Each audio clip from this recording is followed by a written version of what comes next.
High, তোমরা সবাই কেমন আছো? আমি তো বেশ ভালো আছি। তো আজকে প্রায় অনেক দিন পর তোমাদের সাথে মিনি ভ্লগ শেয়ার করলাম। তো এটা ছিল বুনুর বার্থডের দিনের মিনি ভ্লগ। তো সেই দিন সকালবেলা কোনো ভিডিও করতে পারিনি, কারণ ও বাড়িতেই ছিল না। তারপর বিকেলবেলা আজকে মা তাড়াতাড়ি চলে এসেছিল বাড়িতে, আর এসে এদিকে লুচি ভাজছিল। আর আমি বললাম দাও আমি লুচিটা একটু গোল করে বেলে দিই, কারণ আমি তো কোনো সময় ঠিক করে লুচি বা রুটি কোনোটাই গোল করতে পারি না, তাও একটু চেষ্টা করছিলাম।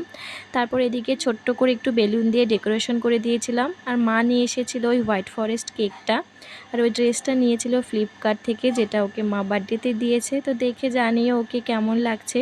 তারপর ও কেক কাটলো, সবাই ওকে একটু আশীর্বাদ করলো।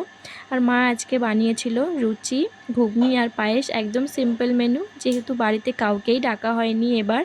তারপর আমরা সবাই মিলে কেক খেলাম, কেকটা খেতে ভীষণ টেস্টি ছিল। তারপর রাতের খাওয়া দাওয়া করলাম। তো এইভাবেই তো কেটে গেল বার্থডের দিন।